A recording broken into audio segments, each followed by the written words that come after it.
مسبحها المسيرة بمدينة فاس كان شاهدا على تتويج فريق الوداد الرياضي بلقب كأس العرش لكرة الماء على حساب فريق الاتحاد الرياضي للسكاكيين، وذلك بحصة بلغت 8 أهداف مقابل 6 في نهائي كأس العرش لكرة الماء والمنظمة من طرف الجمعية الملكية المغربية للسباحة بالشراكة مع عصبة جهة فاس مكناس للسباحة. جينا هنايا لفاس باش على قبل واحد الذكرى ديال واحد السيد اللي ضاعت في السباحه المغربيه، هو السي الحوات هشام، ولدته المانيه. هذه واحد الوقت.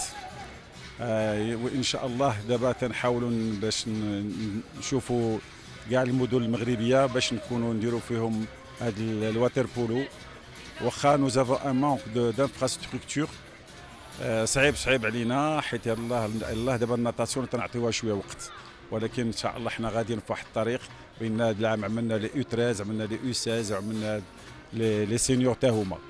جيسبر ان شاء الله كو سوني كان ديبي، والواتر بولو باش يغبروندرا سي نوتر دو نوبليس. الحمد لله المقابله النهائيه ديال كاس العرش كره الماء اللي جمعت الوداد والاتحاد الرياضي السكاكين المغرب داز واحد المستوى تقني جيد، روح رياضيه عاليه، لان كنعرفوا الفرق بجوج تيضموا اجود العناصر اللي عندنا في المنتخب الوطني.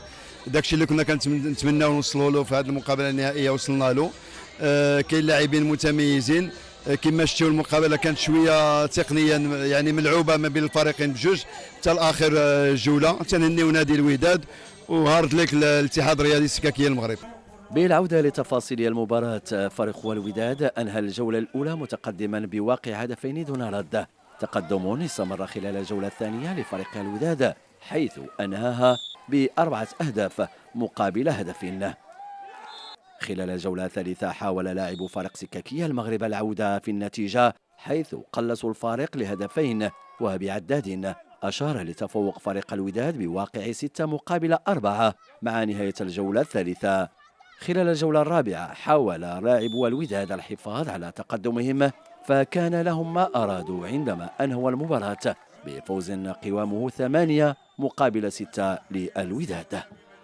المقابله ما كان سهله كما شفتوا وكما شاف الجمهور، ما كان سهله يعني كانت شويه كانت نديه شويه في اللعب.